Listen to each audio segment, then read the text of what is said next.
নমস্কার, আমি নন্দিতা চলে এসেছি আজকে আমার ফার্স্ট মিনি ব্লগ নিয়ে।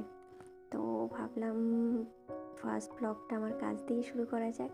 হ্যাঁ, কাজটা ছিল 24শে নভেম্বর, আমার একটি মেহেন্দির কাজ ছিল আর লোকেশন ছিল লালগোলাতে। হ্যাঁ, একটু দূরেই ছিল, তো ভাবছিলাম একা একা যাবো, তো আমার ঢেপসিটাকে নিয়েই নিই। তো আমরা আসলে যেখানে সেখানেই একসাথেই যাই, তাই সেও আর না করেনি। তো দেখো, গল্প করতে করতে পৌঁছে গেছি আমার লোকেশানে। স্টেশনটা অনেকেই চিনে থাকবে, কৃষ্ণপুরেই নয়, কৃষ্ণপুর থেকেও আমাদেরকে যেতে হয়েছিল আরও 1 ঘন্টা রাস্তা, মানে আরও ভেতরে।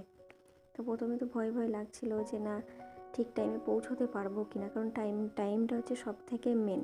কারণ আমি পৌঁছে গেলাম, বাট আসার প্রস্তুতিটাও আছে। সত্যি কথা বলতে ভীষণই ভালো দিদিভাই, এত ভালো, কারণ টাইম বিষয়টা সেও খুব ভালো মতন বোঝে আর কি। সে শুধুমাত্র আমাদের জন্যই তাড়াতাড়ি, মানে পুরো ফুল রেডি হয়েছিল, যেটা সব জায়গাতে হয় না। বেশিরভাগ জায়গাতেই, শুধু আমি নই, এরকম অনেকেই আছে যাদের টাইমের জন্য বসে থাকতে হয় অনেক সময়তে, অনেকক্ষণ ধরে। তো সেটা আমাকে এখানে একদমই করতে হয়নি, একদম গিয়ে ঝটপট বসে পড়েছিলাম ডিজাইন করতে। আর দিদিভাই আমাকে ডিজাইন পাঠিয়েই রেখেছিল, তো যার জন্য আরোই লেট হয়নি, একদম শুরু করে দিয়েছিলাম। তো দেখো, অলরেডি আমার মেহেন্দি ডান হয়ে গেছে। সবাই অবশ্যই জানিও কেমন হয়েছে। আর যদি আমার কাজ ভালো লেগে থাকে অবশ্যই আমার সাথে যোগাযোগ করতে পারো। আর হ্যাঁ, ভিডিওটাতে একটি লাইক, কমেন্ট আর শেয়ার অবশ্যই করে দিও, কারণ এটা আমাদের জন্য ভীষণ গুরুত্বপূর্ণ। অবশ্যই জানিয়ে কিন্তু কেমন হয়েছে।